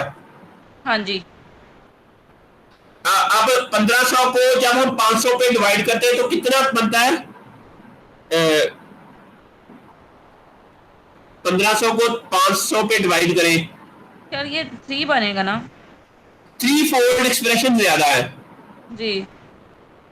ये भी हम मालूम कर सकते हैं इसके थ्रू कि हमें exact number of molecule sequence हो जाते हैं, और वो हमें इतना प्यारा ये डेटाबेस है जिसके अंदर से हमें एग्जैक्ट नंबर ऑफ क्वांटिटी भी पता चल जाती है, क्वालिटी का भी पता चल जाता है। सर अब एक मेरा इसमें ये क्वेश्चन है कि एनसीबीआई जियो के अंदर हमने जब ये सर्च करना है ये डाटा, तो हमने चिली ही ढूँढना है और चिली में से एनपीआर ही ढूँढना है कि एनपीआर जो है वो नॉर्मल कंडीशन में चिली में एक्सप्रेस हुआ हुआ है या नहीं, है एग्जैक्टली कि वही नहीं? ढूंढना हमने। ठीक है, अगर वो हुआ होगा फिर हम देखेंगे कि कितना हुआ हुआ है। एग्जैक्टली उससे हमें ये अंदाजा हो जाएगा कि आपका जो NPR1 जीन है जिसके ऊपर किसी ने काम नहीं किया हुआ, अब आपने इस डेटाबेस से आपको ये भी पता चल जाएगा कि अब ये जीन एक्सप्रेस रूट के अंदर हो रहा है, शूट के अंदर हो रहा सर है, लीफ लेकिन के अंदर हमने हो रहा है। ये हमें कैसे पता चलेगा कि ये जो जिस तरह आपने बताया कि 500 मैसेंजर आरएनए मॉलिक्यूल्स इसके बने हैं नॉर्मल में, ठीक है, और 1500 बने हैं मॉलिक्यूल्स इसका स्ट्रेस में, तो वहां लिखा होगा ना कि स्ट्रेस हो सकता है वो ड्रॉट का स्ट्रेस हो, लेकिन हम तो एग्जैक्टली वाइल्ड वो का देख रहे हैं। लिखा होगा, लेकिन वो कैसे पता चलेगा? नेक्स्ट क्वेश्चन, ये बहुत अच्छा क्वेश्चन आपने हाँ जी। पूछा कि वो कैसे पता चलेगा। हाँ जी, कि फर्ज हमें किया तो अगर वाइल्ड। जी। मैं अभी आपको एक और प्रेजेंटेशन, मैंने असल में बड़ा काम किया हुआ है इनके ऊपर, मुझे सारी सर प्रेजेंटेशन मैंने बनाई हुई है, मैं आपको साथ साथ। सर मेरा ये सारा कुछ क्लियर हो जाए ना तो डिफेंड मैं कर लूंगी, भले कल ही हो जाए। ठीक है, उन्होंने सिर्फ मेरी ग्रिप ही देखनी है ना कि मुझे अपना अच्छा काम का पता भी ये है कि नहीं देखिए, पता। अच्छा एक मिनट, अब ये देखें, ये देखें, अब ये देखें। अब है कि मैं आपको एक बात बताता हूँ कि फर्ज किया हमारे पास सबसे पहले हमने क्या क्या करना है, ये वाला है कि सबसे पहले इसमें हम मैसेंजर आरएनए आइसोलेट करते हैं, ठीक है, जी। उसको कन्वर्ट कर देते हैं डीएनए के अंदर, फिर नेक्स्ट जनरेशन सीक्वेंसिंग के थ्रू हम इसको सीक्वेंस करवा लेते हैं, हाँ जी। ठीक है, कंट्रोल को भी करवा लिया और पैथोजन का अटैक करा के भी करवा लिया, फर्ज किया आपने एनपीआर हाँ वन जी। जीन को हमने ये हाँ ढूंढ जी। दिया। अच्छा, अब हमने कंट्रोल, अरे देखे, अब मैं जी। आपको ये बताता हूँ कि फर्ज किया हमारे पास जीन नंबर 1 है, हाँ जी। ठीक है, उसका जो लेंथ है मैसेंजर आरएनए की वो 2000 बेस पेयर है, जी। ठीक है। हाँ जी। जीन नंबर 2 उसकी हुँ। लेंथ है 1500 बेस पेयर। हुँ। जीन नंबर 3 हुँ। वो उसकी है लेंथ मैसेंजर आरएनए की वो 2500 बेस पेयर है, हुँ। ठीक ठीक। है। जी। फर्ज किया हमारे पास दो, ये जो है ना कंट्रोल और ये जो ये कंट्रोल के और पैथोजन, इन दोनों के हाँ जी। अंदर, पहले जी। कंट्रोल के अंदर हमें 70,000 मैसेंजर आरएनए के मॉलिक्यूल मिले, ठीक है। ठीक है, हाँ जी। नहीं लगी समझ? नहीं सर लग गई है और मुझे। जो पैथोजन जिसके ऊपर अटैक हुआ है वो है हमारे पास 82,000, ठीक है। जी। सर मतलब हमने कंट्रोल में देखा तो 70,000 थे और जो पैथोजन से इन्फेक्टेड था हमारा, उसमें थे 82,000, ठीक है। अच्छा, अब हमें पता चला कि जीन 1 के जो मॉलिक्यूल है ना, वो जी। इन 82,000 में से 2500 मॉलिक्यूल मैसेंजर आरएनए के मॉलिक्यूल सिर्फ एक ही जीन के हैं, ठीक है, एक ही जीन के हैं, ठीक है। ठीक है। जीन 2 जो है हुँ। उसके हैं 4500, ठीक है। हुँ। जीन हुँ। 3 के हैं 4000 हुँ। मॉलिक्यूल एक ही जीन के। हाँ जी। सिमिलरली जो इधर है, अगर फर्ज किया हमारे पास जो हमारा कंट्रोल है, हुँ। कंट्रोल के अंदर हमारे हैं, फर्ज किया ये है 500, हुँ। ये है 4500 की है, ये है 1500, और ये हम्म, है हमारे 7000। इसका ओके। मतलब क्या है कि जो जीन वन जो है वो कंट्रोल के अंदर कम एक्सप्रेस हुआ है, लेकिन जब पैथोजन का अटैक हुआ तो तो वो ये बहुत ज्यादा एक्सप्रेशन इसका इंक्रीज हो गया। हाई हो गया। हाँ जी। अच्छा, और सीक्वल जीन टू का भी, जो एक्सप्रेशन है वो भी हाई हो गया, हाँ जी। लेकिन जीन थ्री का हम्म। कम हो गया। हाँ जी। ठीक है, अब इट मींस दैट इससे हम्म। हम कुछ ना कुछ डिड्यूस करेंगे। अच्छा, और इसको कहते हैं इसको जीन एक्सप्रेशन की वैल्यू कहते हैं। इसे क्या कहते हैं? Gene expression value. तो किसी ना किसी चीज का एक यूनिट होता है। जीन जी। एक्सप्रेशन के यूनिट को कहते हैं ट्रांसक्रिप्ट पर मिलियन, टीपीएम, आरपीकेएम, इसके डिफरेंट यूनिट है। जी। नहीं लगी समझ? यार ये यूनिट जो है ये यहाँ कहीं टाइप करें ना तो मैं देख लेती हूँ। एक लग तो मिनट एक गई मिनट, होंगी। अभी ना, अच्छा, अब ये देखें, हमारा है जीन नंबर वन, हाँ वो जी। है कितने बेस पेयर का? 1500। 1500। हम्म। अच्छा, अगर हम इस 1500 बेस पेयर को हम्म। 100 बेस पेयर के टुकड़ों में कन्वर्ट करें हम्म। तो कितने मालिक्यूल बनेंगे? 15। 15। 100 हाँ जी। 100 बेस पेयर के कितने मालिक्यूल बनेंगे? 15। 15। अच्छा, अब हम ये जो हमारा नेक्स्ट जनरेशन सीक्वेंसिंग है ना, इसके जी। अंदर हम क्या कर देंगे, पहले मैसेंजर आरएनए के आइसोलेट करने के बाद ना हम्म। उसको डीएनए में कन्वर्ट कर देते हैं। अच्छा, किस में कन्वर्ट कर देते हैं? डीएनए में। डीएनए में, ठीक है ठीक है। अच्छा, वो इतने बड़े मालिक्यूल को ना at the same time sequence नहीं कर सकता। नेक्स्ट जनरेशन जी। सीक्वेंसिंग की ना कह सकते हैं कि एक ड्रॉबैक है। हम्म। तो फिर हम क्या करते हैं कि उस 1500 बेस पेयर को 100 हम्म। 100 बेस पेयर के टुकड़ों में कन्वर्ट कर देते हैं। जी। फिर उसके साथ हम अडॉप्टर अटैच कर देते हैं हर 100 बेस पेयर के सीक्वेंस को, और एक एक 100 बेस पेयर का जो हम्म। टुकड़ा है वो सीक्वेंस हो जाता है। ठीक है। अच्छा, अब 1500 बेस पेयर के अगर 15 टुकड़े हमें मिले, हाँ जी। तो इट मींस एक मॉलिक्यूल सीक्वेंस होगा, एक मैसेंजर आरएनए का मॉलिक्यूल होगा। हाँ जी, एक होगा। ठीक है। अच्छा, अब इसके ये 15 जो मॉलिक्यूल जो सीक्वेंस हुए हैं, इसको 15 को हम रीड्स कहेंगे। क्या कहेंगे? सर क्या कहेंगे, मुझे आवाज ही नहीं आई। रीड्स। रीड, ठीक है। ठीक है, ये जो हाँ जी। 15 रीड्स होंगी तो फिर हाँ एक जी। मॉलिक्यूल एक बनेगा। मॉलिक्यूल जो है वो बनेगा और वो सीक्वेंस होगा, उसको हम एक कहेंगे। ठीक है। ठीक है, हाँ सिमिलरली जी। 700 बेस पेयर का अगर हमारे पास फ्रेगमेंट है तो उसके हम्म। 7 टुकड़े मिलेंगे, रीड्स हाँ जी, मिलेंगी, फिर तो फिर एक वो वो एक के बराबर होगा। हाँ, एक काउंट होगा। ठीक है। हाँ अच्छा, जी। फर्ज किया हमारे पास जीन नंबर वन की 200 रीड्स है जी।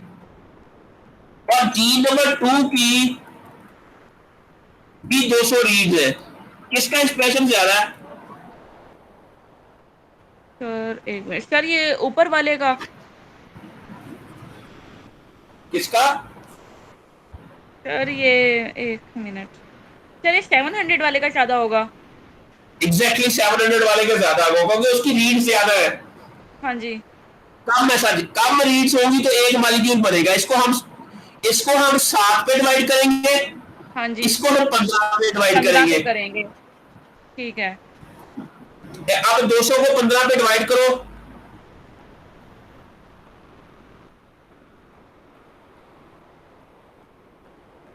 तो इसी तरह यहां पर हम क्या करेंगे, इसको 200 को डिवाइडेड बाय 7, वो उसके मुताबिक ज़ाहिर है उसका। अच्छा, इसी तरह हम एक जीन का यूनिट मिलेगा हमें, उसको हम्म। हम ट्रांसक्रिप्ट पर मिलियन कहते हैं, टीपीएम। ट्रांसक्रिप्ट पर अच्छा, मिलियन। फिलहाल फिलहाल यहां तक आपको समझ आ गई रीड्स क्या होती है? हाँ जी सर, ये आ गई मुझे सारी समझ। अच्छा, रीड्स को हम जब हम छोटे छोटे टुकड़ों में कन्वर्ट करते हैं तो हमें हाँ। जब सीक्वेंसिंग होके आ जाता है कि हमारे पास अभी 2 करोड़, सॉरी, 25 लाख रीड्स आई है फर्ज किया। जी। एक के अंदर 25 लाख रीड्स है, दूसरे के अंदर 35 लाख रीड्स है। अब हमें कैसे पता चलेगा कि कौन सी रीड किस जीन की है? जी। तो उसके लिए हम क्या करते हैं, ये देखें। अब ये हम क्या करते हैं कि हम हर, आप जिसमें अलाइनमेंट नहीं करते, हाँ जी, मेगा पे।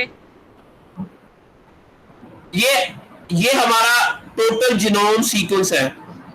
ठीक है, कैप्सिकम का टोटल जीनोम ठीक है। सीक्वेंस है। जो रीड्स आती है वो इसके साथ हम अलाइन करते जाते हैं। जी। फर्ज के ये वाला जो जीन है, इसके हाँ जी, साथ ये रीड्स देखो कितनी ज्यादा इसकी रीड्स है। हाँ जी, हाँ जी, ये वाला जीन, इसकी रीड्स एक दो ही है। हाँ जी। ये, ये रीड्स एक्सप्रेस, ये जीन एक्सप्रेस ही नहीं हो गए यहाँ पर। हुँ। इनमें ये जीरो रीड्स है इनकी। जी। मेरी बात की समझ आ गई? हाँ जी, जहां हाँ जी। जहां रीड्स ज्यादा है वहां वहां जीन एक्सप्रेशन उन जीन्स का ज़्यादा ज्यादा है। है। हाँ जी। तो अब हम जब इसके साथ इसको करते हैं तो फिर जी, हमें ये जो हमारा जो जीनोम के अंदर जीन है ना, वही आईडी ही हम उसी आईडी के मुताबिक ही हमें पता चल, मतलब ये सैंपल प्लांट से लिया गया हो जी, जी, तो हमें ये बता देगा कि सैंपल प्लांट का जो ये जीन नंबर ये है ना, इसका कोई आईडी होगा, जी, उसका एक्सप्रेशन ये है। जी। तो ये वाला जीन है, ये एनपीआर जीन है फर्ज किया, हुँ। उसका जीन आईडी हम जब तलाश करेंगे तो हमें पता चलेगा कि इसकी रीड्स कितनी है। जी। ये यहां तक समझ आई आपको? सर ये रीड्स हमने वो एनसीबीआई जियो से लेनी है? ये नहीं, मैं आपको बताता हूँ। जो जी। बंदा जो इसके ऊपर काम कर रहा है, हाँ जी, ठीक है, वो खुद ही ये रीड्स कैलकुलेट करके, जी। यहां तक समझ आई, वो खुद ही कैलकुलेट करेगा। हाँ उसके बाद जी, सॉफ्टवेयर, वो खुद ही डाटा भी जनरेट करेगा, हाँ वो जी, रीड्स भी आएंगी, उसके बाद फिर उसको फिर प्रोसेस करके फाइनल रीड सारी की सारी उसको पता चल जाएगा कि जी नंबर 1 की कितनी रीड्स है, जी नंबर 2 की रीड्स कितनी है, जी नंबर 3 की रीड्स कितनी है। तो सारी उसके पास हुँ। एक डाटा आएगा। जी, अच्छा, उसको फिर क्या करेगा? ये देखें, अब ये देखें, अब 1500 बेस पेयर का 15 होंगी इसकी, रीड्स। 100 बेस पेयर के फ्रेगमेंट्स होंगे, ये मैंने बता दिया आपको। हाँ जी, ये ऐसे लगेंगे।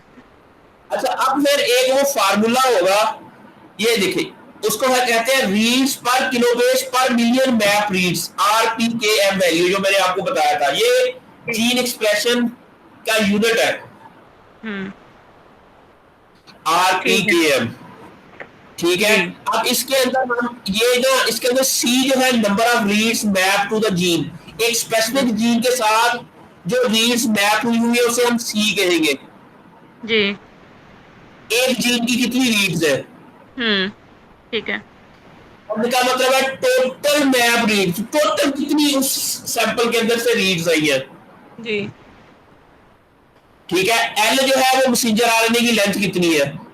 जी, अच्छा, अब 10⁻⁹ मल्टीप्लाई बाई सी, इसका ये मैं आपको बताता हूं। अच्छा, ये एक फार्मूला है, इसका जो मैं आपको क्या बताऊं कैसे। एक मिनट एक मिनट एक मिनट, फर्ज किया हमें क्या चाहिए, तो आरपीकेएम जो है टोटल रीड, जी, एक मिनट भैया, ओके। अच्छा, मैं ना एक नई नई नई आपको, अच्छा, R P K M is जी, इक्वल टू टोटल रीड्स जी, ऑफ द जीन, जी, एक जीन की रीड्स, ठीक जी, है, मल्टीप्लाई बाई ये एक्चुअली, अच्छा अच्छा, अब इसको हमने क्या करना है कि मल्टीप्लाई, इसको हम मल्टीप्लाई करेंगे by 1 kilo base. 1 kilo base को कहते हैं 1000 बेस पेयर, जी, जी, मल्टीप्लाई बाई मिलियन। ओके, ये रीड जो होती है ये मिलियंस में आ रही है। मिलियन किसे कहते हैं? 10 लाख को। अच्छा। हेलो, हाँ जी, हाँ हमने जी ना सर। यूनिट को छोटा जो आपका है ना ओवरऑल उसको छोटा करने के लिए जी, इसको मिलियन से मल्टीप्लाई कर दिया, 10 रेज पावर जी, जो भी है इसका रेज पावर पता नहीं कैसे करते हैं। चलो मैं इधर ना 10 रेज पावर 6 लिख दिया, ठीक हो गया। ठीक है। अब इसको हमने इस सारे को डिवाइड करना है, जी, इधर भी इसका, इसको अब हम डिवाइड कर रहे हैं, इसको अब हम इस सारे को डिवाइड करेंगे। डिवाइड कैसे करेंगे वो मैं बता देता हूँ। जी, डिवाइड करेंगे तो ऊपर हमने लिखा है total reads of the gene, एक हाँ जी, स्पेसिफिक जीन की। अब हम टोटल नंबर ऑफ रीड्स, हाँ जी। इसको total number of genes. Number of reads, अच्छा, read, total number of the read. तो 100 बेस पेयर है उसको हम रीड कहते हैं ना। जी, जी, total number of read. Reads multiply by length of the messenger RNA, बस ये 1500 बेस पेयर है हाँ जी, बस। अब जो भी हर जीन की अलग आरपीकेएम वैल्यू आएगी, जी, वही उसका जीन एक्सप्रेशन की वैल्यू होगी। जी, अब जो वो साइंटिस्ट है ना वो उसकी आरपीकेएम वैल्यू हर जीन की वो जी, एनसीबीआई जीनो में सबमिट करवाएगा। सही, ठीक है। हमें तो कुछ भी नहीं करना, हमने सिर्फ वो आरपीकेएम डाटा लेना है, हाँ जी। उसके अंदर से हमने जीन अपने जीन आईडी तलाश करना है, तो हमें पता चल जाएगा कि हमारा जीन कितना एक्सप्रेस हुआ है। सर मेरा फिर क्वेश्चन वही है कि हमें ये तो पता चल जाएगा कि स्पोर्ट्स एनपीआर की हमें आरपीकेएम वैल्यू मिल जाएगी, ठीक है? हाँ, तो वो किसके अगेंस्ट हुआ है? वो तो कोई और पैथोजन होगा ना, हम तो बिगोमो वायरस का कह रहे हैं। ओके ओके ओके, ये बात आपकी ठीक है। हमने अपने NPR1 जीन को हर लिहाज से, वो तो है ना, वो तो आपको एक और वो तो उसके अगेंस्ट हमने ठीक है, वो हम पेपर पब्लिश कर लेंगे। पेपर पब्लिश करने के लिए आपको पीएचडी के लिए 2-3 पेपर चाहिए होंगे। हम जी, डिफरेंट स्ट्रेसेस के अगेंस्ट जी, हम ऑलरेडी डाटा जनरेट कर लेंगे, जी, और उसके बाद हम इसको इन्फेक्शन खुद भी करवाएंगे। जी, जब हम खुद इन्फेक्शन करवा के फिर हम जो आपके टोटल जीन है उसका डाटा भी हम रियल टाइम पीसीआर से हाँ जी। आइडेंटिफाई कर लें। सर हमें तो रियल टाइम से ही पता चलना है, हमें यहाँ से हमें बिगोमो के अगेंस्ट नहीं पता चलना। यहाँ एग्जैक्टली से हमें यहाँ नहीं सिर्फ मिलना, हमें यहाँ नहीं मिलना। हाँ एग्जैक्टली जी, हाँ। You are right. लेकिन हम अपना जो डाटा है अपने जीन को डिफरेंट तरीके से डिफरेंट स्ट्रेसेस के अगेंस्ट हम बता तो सकेंगे कि ये स्ट्रेसेस के अगेंस्ट जीन जो हमारा है कब एक्सप्रेस होता है, कहाँ एक्सप्रेस होता है। फिर जी, हमने बिगोमो वायरस के अगेंस्ट भी रियल टाइम पीसीआर से मालूम कर लेना है। ठीक ठीक है। नेक्स्ट सर ये भी कर हाँ, सकते हो कि नेक्स्ट जनरेशन सीक्वेंसिंग का डाटा आप खुद भी जनरेट करवा सकते हो। अगर आप आउट ऑफ कंट्री किसी गए, वहां जी, जाके आप बिगोमो वायरस को इन्फेक्ट करवाएं, फिर हम जी, इसका ना ये आरपीकेएम वैल्यू हम खुद ही जनरेट करवा खुद लें। जनरेट करवाएँ। सही। ठीक हो गया, मेरी बात की समझ आ गई। हाँ जी, सर आ गई है मुझे। अच्छा फिर हम इस तरह यहाँ इस चीज़ को कहेंगे ना कि हमने जो डाटा है वो जी बनाया है डिफरेंट स्पेसिस के अगेंस्ट, हमने आरपीकेएम वैल्यू देखी है, ठीक है? हाँ फिर जी अगर ये क्वेश्चन होता है कि बिगोमो वायरस के अगेंस्ट तो वो हम कहेंगे ये हमने देखी है, वो हमने खुद जनरेट करनी है, एग्जैक्टली वो हमने ठीक खुद है? जनरेट करनी है। वो हमने खुद जनरेट करनी है रियल टाइम पीसीआर से। ठीक है, तो हमने हर स्ट्रेस के अगेंस्ट इसको एक्सप्रेशन भी चेक करना है, लेकिन वो हमने करना है इन सिलिको। लेकिन बिगोमो वायरस के अगेंस्ट हमने इन विवो करना है। हाँ जी, वो हमने क्योंकि खुद करना है। ठीक हो गया। ठीक तो है। फिर हमें अंदाजा हो जाएगा कि कौन सा जीन है जो जी, और इसके अंदर एक्सप्रेशन हो रहा है, और जो बिगोमो वायरस के अगेंस्ट हमारे काम आ रहा है। ठीक है, हमने ओवरऑल हमारे जीन की कैरेक्टराइजेशन हर लिहाज से कर लेनी है, ड्यूरिंग ठीक है, तमाम बायोटिक एंड एबायोटिक स्ट्रेसेस के अगेंस्ट भी, बिगोमो वायरस के अगेंस्ट भी। ठीक। ज़रा वो जो आपने पहला पेज खोला हुआ था जिसमें हम वो स्टेप देख रहे थे, वो ज़रा दोबारा उसको ओपन करें। अब वहां पर आ गया दोबारा, ठीक हो गया। अच्छा अब ये आ गया। ये काम करने के बाद हाँ फिर जी, ये हमने हो एक गया। और काम करना है, सब सेलुलर लोकलाइजेशन। ठीक है। ये एक ही आधे घंटे का काम है, बल्कि 15-20 मिनट का काम है। हमने प्रोटीन की सीक्वेंस यहाँ ऐड करनी है इस वेबसाइट के अंदर जाके। हाँ जी। तो ये हमें बता देगा कि हमारा जो जीन है, जो NPR1 जीन है, हाँ जी। ये बनने के बाद कहाँ कहाँ जा सकता है। ठीक है।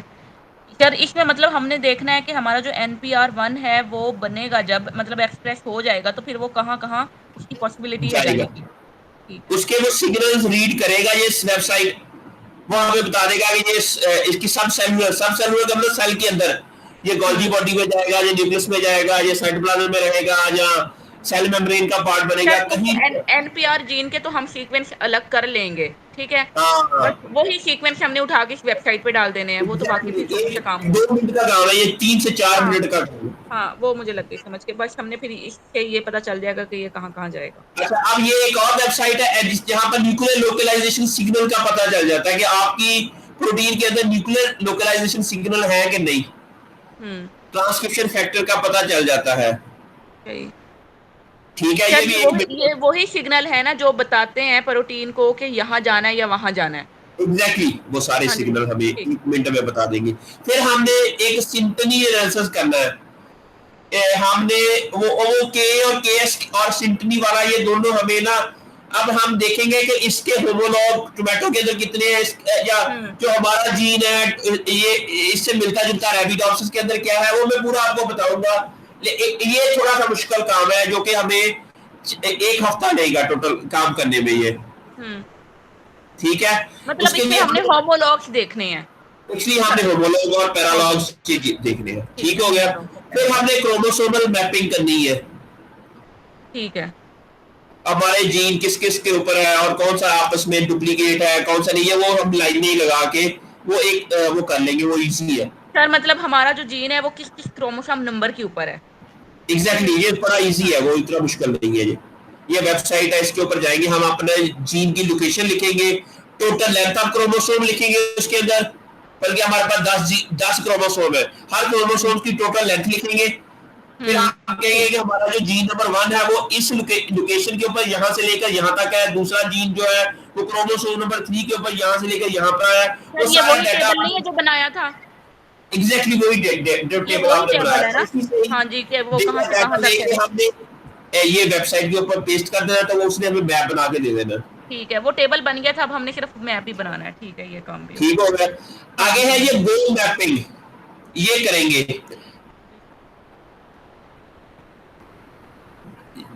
गो मैपिंग कहते हैं जीन ऑन्टोलॉजी मैपिंग, जी, जीन ऑन्टोलॉजी,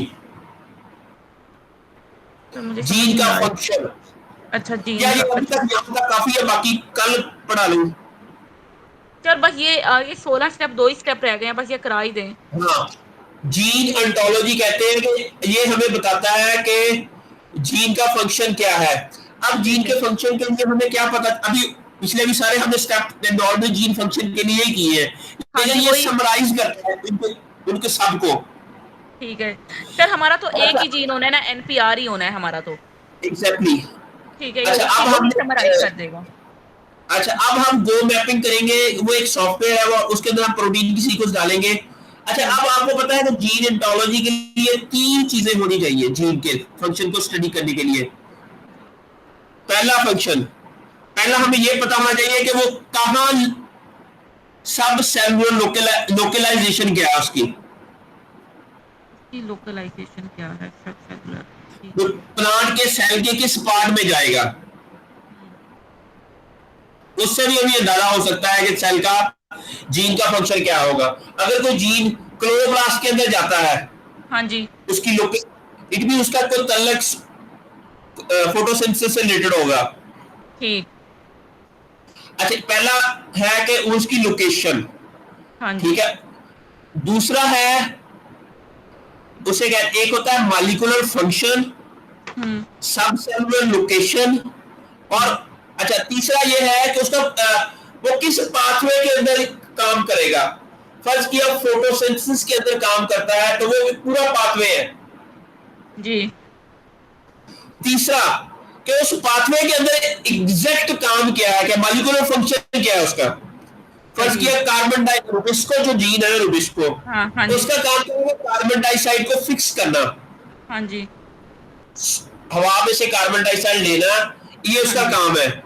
हाँ जी। अच्छा, अब हम उसकी गो मैपिंग क्या करेंगे कि ये इसकी लोकेशन क्या है, क्लोरोप्लास्ट।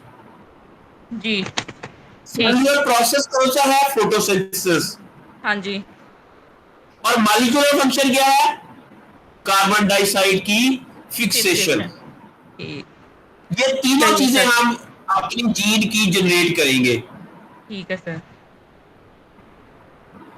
सर बल्कि ये तो बहुत मेरी बात की इंटरेस्टिंग काम हो जाएगा सर, ये तो बहुत मज़े का काम होगा कि पहले हमें पता चलेगा कि वो कहाँ कहाँ पे है उसकी लोकेशन, तो वो आगे हाँ उसकी जी, डिसीज़न जो है वो जो हो जाएगी। उसका बकायदा एक नेटवर्क बनाएगा ये, हाँ वो जी। मैं आपको बड़ा खूबसूरत नेटवर्क बना के देंगे। तो वो जी। अच्छा, अब नेक्स्ट क्या है, mRNA डाटा। जी। आपको पता है माइक्रो आरएनए, हर जीन के अगेंस्ट माइक्रो आरएनए प्रोड्यूस होते हैं। हर किस आपने ये पढ़ा होगा फीडबैक मैकेनिज्म। सर हाँ ये जी सर। फीडबैक आपने आपने जब एफएससी में पढ़ा होगा कि शुगर का जब लेवल हाई होता है हाँ तो जी। इंसुलिन बननी शुरू हो जाती है। हाँ जी सर, फीडबैक। जब इंसुलिन बहुत ज्यादा तादाद में बन जाती है तो शुगर खुद ही इंसुलिन के जीन को जाकर स्टॉप कर देती है। जी। इसे कहते हैं फीडबैक मैकेनिज्म। जी। ऐसा इस तरह NPR1 जो जीन है या कोई भी जीन है, जब वो एक्सप्रेस होता है, जब उसका एक्सप्रेशन बहुत ज्यादा हो जाता है हाँ तो जी। उसके बेस ना, ये जिस तरह SIRNA नहीं मैंने बताए थे, हाँ जी। इसी तरह के माइक्रो आरएनए प्रोड्यूस होते हैं। ठीक है सर। उसे अब हम ये भी आइडेंटिफाई करेंगे कि आपका जो जो NPR1 जीन है, हाँ जी। लोगों ने ये डाटा भी जनरेट किया हुआ है कि कौन कौन से माइक्रो आरएनए कहां कहां एक्सप्रेस होते हैं। जिस तरह NCA-GO के अंदर है ना, वो भी उधर से हमें डाटा मिल जाएगा। ठीक है। सर मतलब जब हमारा जीन बहुत ज़्यादा एक्सप्रेस हो जाएगा तब माइक्रो आरएनए जो हैं वो प्रोड्यूस होंगे। एग्जैक्टली वो बनेंगे और ठीक है। वो उसी के अगेंस्ट बनेंगे। ठीक है। ठीक है। वो भी डेटाबेस के अंदर डाटा, हम ठीक। एक हमारे जीन को ना तो 15 16 17 डिफरेंट ये तरीके से हम जी। अपने कैरेक्टराइज करेंगे। जी। मेरी बात की ठीक है। समझ आ गई आपको। हाँ जी सर, आ गई है। अच्छा, ये मैं अभी आपको बताता हूँ कि ये जो इसी काम करते हुए, ये मेरा आज ही ये देखिए, ये HEB एडिटोरियल ऑफिस, ये एक जर्नल है, जी। हॉर्टिकल्चर इन्वायरमेंट एंड बायोटेक्नोलॉजी, एक जर्नल का नाम है। जी। इसका मैं आपको इम्पैक्ट फैक्टर दिखाता हूँ, HEC जनरल रिकॉग्निशन सिस्टम के अंदर, ये वाला, ठीक है। मैं यहाँ पर अगर हम जनरल का नेम लिखें तो ये हमें बताएगा कि इस जनरल का किधर आ गया, ये जो हॉर्टिकल्चर इन्वायरमेंट एंड बायोटेक्नोलॉजी, ये देखें, इसका इम्पैक्ट फैक्टर 1.78 जी। और ये W कैटेगरी में बेस्ट कैटेगरी है HEC की जो ना, जी। और इम्पैक्ट फैक्टर भी इंटरनेशनल अच्छा, और जी। HEC की कैटेगरी के अंदर भी सबसे अच्छी कैटेगरी W होती है, जी। ठीक है। और इसके अंदर ये हमारा पेपर, डियर डॉक्टर शफीक, मैं आपको, अच्छा, ये इस जर्नल के अंदर ये इससे पीछे में एक मिनट, ये यही जो काम किया है, genome wide identification and characterization of plant specific transcription factor family in olive and its comparison with, यही जो काम सिर्फ इन सिलिको। हाँ। जी। We are pleased to inform that your submission, genome जी। wide characterization in olive with Arabidopsis has been accepted for publication. जी। Sir हमारा in silico के साथ इन विवो भी काम है। हाँ हाँ हाँ, हम दोनों ही है, ठीक है। हमारा दोनों ठीक है। हम इन सिलिको भी करेंगे, इन विवो भी करेंगे, हम ये इन दोनों विवो भी करके इंशाल्लाह ये हमारा किसी, ये तो हमारा 1.7 में एक्सेप्ट हुआ है ना, जी। वो इंशाल्लाह हम इससे भी ज्यादा वाले में, अगर 1.7 में भी हो जाए ना हमारा, ये भी काफी अच्छा है जर्नल। जी। नहीं लगी समझ? सर लग गई है। That's sir clear. अच्छा ये मैंने सुना है कि सर वो कुछ बच्चों का हुआ है साइनॉप्सिस तो वो कह रहे थे कि वो मैंने जिस तरह रेफरेंस जो है वो एंड नोट से मतलब किए थे तो वो कह रहे थे कि एंड नोट वाले रेफरेंस में काफ़ी गलतियाँ निकल आती हैं तो मैनुअल डालने चाहिए। तो नहीं, एक बार ना एंड नोट के थ्रू डाल लेना, जी, बाद में उसको मैनुअली एडिट कर लेना।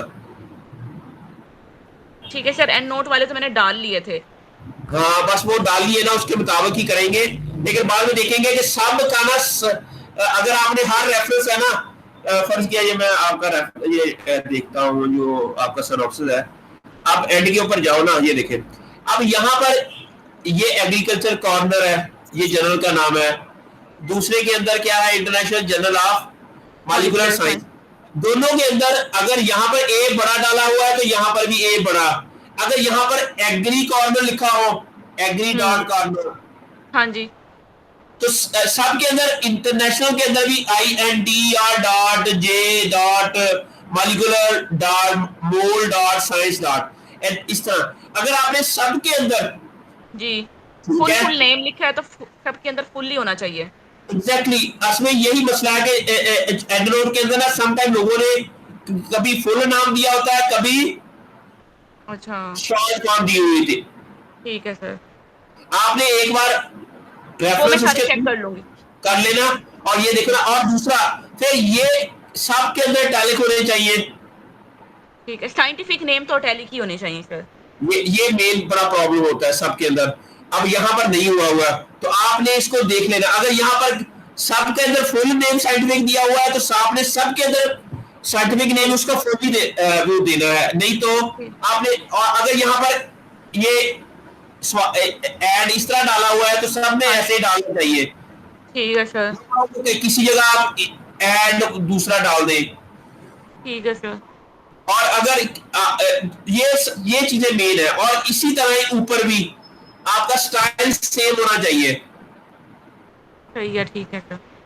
ये बस मेन गलती होती है, लेकिन एक बार आप एंड नोट के थ्रू ऐड कर दें, जी, क्योंकि ठीक है। उस ऐड करने मुश्किल होते हैं, उसके बाद फिर आपने उसको वो मैं करना उसको होता फिर है, एडिट कर लूँगी देख के सारा कुछ। एडिट कर लो। ठीक हो गया फिर। ठीक है सर। सर ये वीडियो मुझे ना अभी सेंड कर दें ताकि मैं इसको ना आज रात थोड़ा कर लूँ सारा कुछ ओके, सेट। मैं भूल ठीक गया, है मैं सर। भी। चलें ओके, ठीक है सर। Okay, okay. अल्लाह अल्लाह हाफ़िज़। हाफ़िज़ सर। हाँ।